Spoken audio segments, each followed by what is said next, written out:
Ralph Recto, grabe ka, maglait man. Hindi ka gusto nga sinisita kayo ni Leandro Libiste. Ikaw ang numero 1 nga nagapahirap sa amin nga mga Pilipino. Patay gutom ka nga ekonomista. Kasama nyo dyan, no? Ang mga iba-iba nga ekonomista, 3 ka mo nga mga salot sa Pilipinas. Madami ka ng pera. Ano ba, bakit mo ba hinaharangan bilat sing Iloy? Ang provincial bill na to. Ayaw nyo magpataas ng saod. Ayaw nyo putang ina na kunin ang mga excise tax. Patay gutom ka. Ralph Recto, sa pera, putang ina, ano ba ang iyong papel? Sa Pilipinas, you were not voted by the Filipino people. Nasaan executive secretary ka lang? Bilat sing Iloy ka, ikaw ang presidente ngayon. Ano ka, little president? Sobra ka pa bilat sang amay kay BBM ka maasab. Siya ang balakid kung bakit hindi nakukuha ang excise tax. Shout out.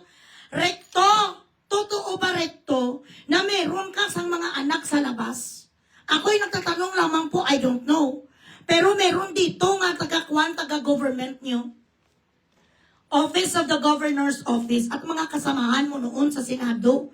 Meron ka daw sa sekretarya nga binuntis. Ang sabi kasi si Ate V nga hindi na sa makabuntis. Katapusan niya ng anak si Ryan. May iilang ka mga sekretarya mo rin nga dinonsilya mo, Ralph Recto, hindi ka santos.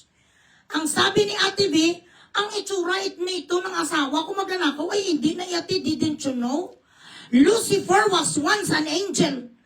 Hindi na sayo di puta measurement, hindi na basis. Na kung maamong tupa ang itsura ng asawa mo, ibig sabihin hindi naman yak. Most especially, kung matahimik ang lalaki, mga suludokot, o man sa TV minsan, sagutin mo muna ang tanong, ilan ang dinonsilya mo sa mga sekretarya mo. Ngayon, dahil nakakita kayo sang isang matapang na bata pa sa Congress, bilat sing Iloy, you try to intimidate him, hindi mo na sa pwede ma-intimidate dahil anak siya ng iyong first love. Anak siya ng true love mo, nga si Loren Ligarda. Hindi ka lang nakapasar kay Loren, kaya bumagsak ka sa isang artista. Bumagsak ka kay Vilma nga hindi nakapag-aral, tapos to dahil lang sa fame niya. Nagkaroon siya ng tsansa nga mag-mayor noon sa Batangas. Pero kung tutuusin, agrabyado ka, dahil ang totoo mo, mahal talaga si Loren Ligarda. Alam ko yon.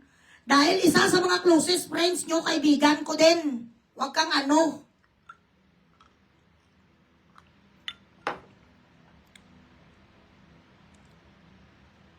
Ay nga, nag-lips to lips na nga duwa. Para sabihin mo nga, baho ko ba? Kailan ka nag-ano? Kailan tayong dalawa nag-exchange sa live, ha? Para sabihin mo nga, mabaho ako ng baba. Iyok. Monica Green, how are you?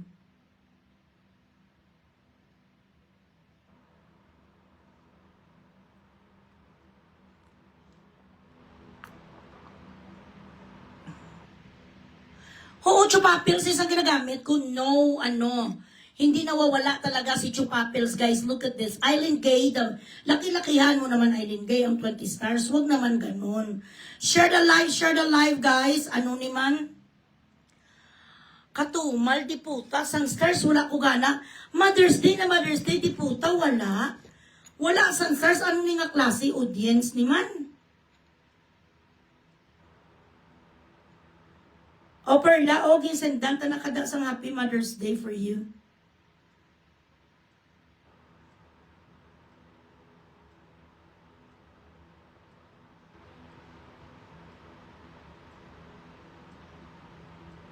Pahirap kang diputa ka sa mga Pilipino. Pagkatapos lahat ng mga eskwelahan dyan sa Batangas, gipangilala niya Senator Recto, pera mo? Ha? Recto? Sagot! Ikaw lang ang nag-facilitate sa project pero hindi galing sa bulsa mo. Ilan ka mga eskwelahan, ilan ka mga bilat sa Iloy basketball court? Puro mo apelyido! Ikaw na galing yung diputa Recto dito gani sa Manila sa mga pugaran sang lahat ng mga pike nga papel. Tapos putang ina pati sa Batangas. Pangalan mo pa rin kapatay gutom ka man niya sa recognition. Ang sinasabi ni Congressman Leandro Leviste ay pawang katotohanan lamang. Totoo naman lahat ng mga backup dancer kayo ni Satanas sa Congress. Sino ba sa inyo ang matitino dyan? Iilan lang. Kaya galit na galit kayo sa mga nagasita, sa mga proyekto nyo. Ano ang galit mo? Ralph Recto, Executive Secretary ka lang, putang ina. Ni hindi ka nga Vice President para magbalabag ka, magsarabalabagan ka, Bilatsing Iloy, sa lahat na pwedeng gawin sa Pilipinas to ease the pain and the burden of every Filipino people that is struggling today. Hindi mo gusto di puta nga kunin ang excise tax, ayaw mo mapasa ang bill na pataasan ang mga sahod sa provincial rate. Bilatsing Iloy, wala ka konsensyal recto. Gagong yun di puta. Ano bang sinumpaan mo sa mga Pilipino? Ano ang maganda nga ginawa mo sa Pilipino? Bakit ayaw mo? Pataasan ang sahod sa mga kaluluoy, mga purita na mga kababayan natin.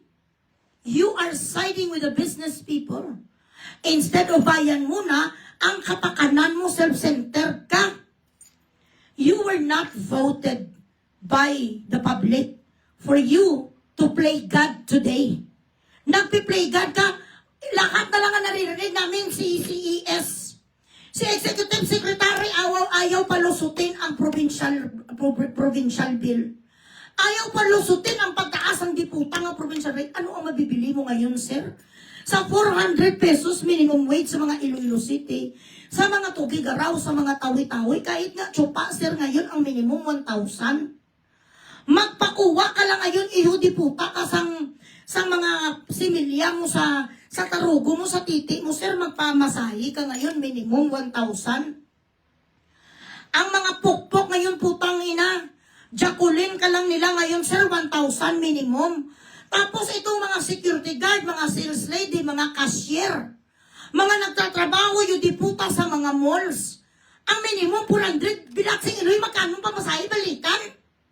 Kawala ka man niya awa, Yaral Brecto. Dapat sana ang intindihin mo ang kapakanan ng mga tao, hindi sa mga Bilatsing Iloy ng mga negosyante. Ubos na tayo di puta sa lahat ng klase sa taxes, ayaw mo pa i-let go ang excise tax. Nag-film president ang diputa, bakit hinalal ka ba namin? Walang may naghalal sa'yo. Kasi siyempre si BBM kulang sa ganito, hindi man lang sa'yo nagtapos sa pag-aaral. Drop out na sa first year sa Sandhurst. Kaya kinuha kanya kasi alam niya, ano ka, binubusabos mo ang mga Pilipino. Kaya kung si BBM lang, he doesn't know about economics 101. Magaling ka, Bilatsing Iloy. Ganito ka na kagaling, ha? You are claiming to be better than everybody else because apparently you know economy. But what is going on now in our country? Bakit hindi nyo, Bilatsing Iloy, mapataas ang ating ihudi-puta ng ekonomiya? $60, $1 is to 60 pesos pa rin. Kung totoo, di puta nga, you are the luminaries of the economy. Mga luminaries kayo sa in-and-outs, Bilatsing Iloy, export-import, lahat na lang. Magagaling kayo sa mga inflations, bakit hanggang ngayon, you di puta, wala kayong solusyon sa crisis? Nasaan ang 1 trilyon na naman na recently inutang ni BBM? Puro kayo sa tsak, putang ina, wala naman may hurang. Bilatsing Iloy, at totoong ang alpot nga si Gypsy Karen, namigay sa Pranguton, District 1 ng Iloilo, Pranguton to San Joaquin, 2,000 daw kada tao. Naninigurado ang alpot na wala may mag-akusa sa asawa yung pedopilya. Pupunta tayo dyan mamaya.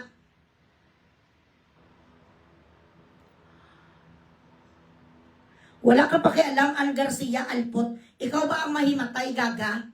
Ano naman ngayon kung mahimatay ko? Sa 3 taong ko pagsisigaw dito ni minsan, hindi pa man ko nahimatay. Kung may matay mo kung Bilatsing Iloy ka, andito ang asawa ko kung may 5 aso. Ano naman pakialam mo? Thank you, Joy. Share the live, share the live. Kamahal na subong sa tsupayo, di puta ang mga pupo kahit sa mga gilid-gilid lang sa ermita. Kag sa Arroyo, 1,000 minimum. Aside from 1,000 minimum, bibigyan mo pa ang mga Bilatsing Iloy tip. Tapos ang minimum wage, yung di puta sa mga sekretarya, mga typist, 400. Saan ang hustisya, Ralph Recto? Why don't you know how to balance Everything. Magkano na ngayon ang bigas, magkano ang pamasahe, magkano na ngayon ang mga ulam, tapos sa udan mo yung diputa ang tao, minusan mo bala, sir? 400 pesos minus ng kanilang pamasahe back and forth, minus ng pagkain a day. Putang ina, halos na bilat singiloy ang tao, kakain, buhangin. Ang ibang ang kinakain nila, hangin na lang. Tuwing nagugutom, ganito na lang sila. Amo na lang niyo, bilat singiloy, imagination na lang ang bigas. Wala na. Tapos inuman na lang sa tubig ko. Sige, mag-imagine lang tayo ngayon. Hangin na lang ang ulam, Mr. Secretary. Yung diputa, maniis mo man yan. Lahat kayo sa pamilya nyo, mga patay gutom sa posisyon. Kayo ang mga example ni Rebilla, Lani Mercado. Si Bong Rebilla, baka one fine day, ikaw din makulong. Tapos si Ate B din mapunta-punta din sa kulungan, bisitahan ka.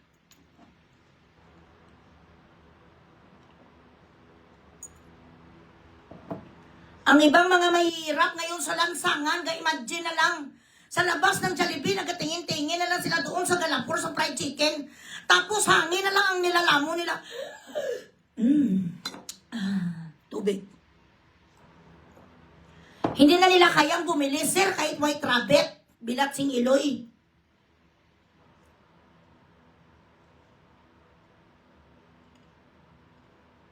Nagapunta din mga bilat sing iloy sa akin pagkatapos dami account. Huwag kayo magdami account, ikaw ang stupid, ba't ka nandito? Fuck you. Ang mga stars nyo muna,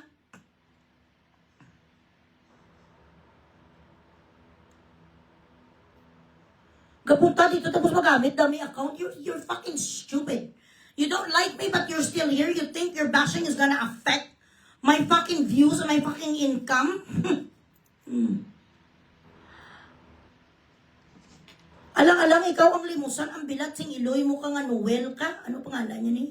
Noel Jingjing, sandali lang. Alangan naman ikaw ang bibigyan ng Gcash, natural ako. Hindi ka binaman addict. Mabuti na lang ditong nililimusan kaysa naman magnakaw katulad ni BBM.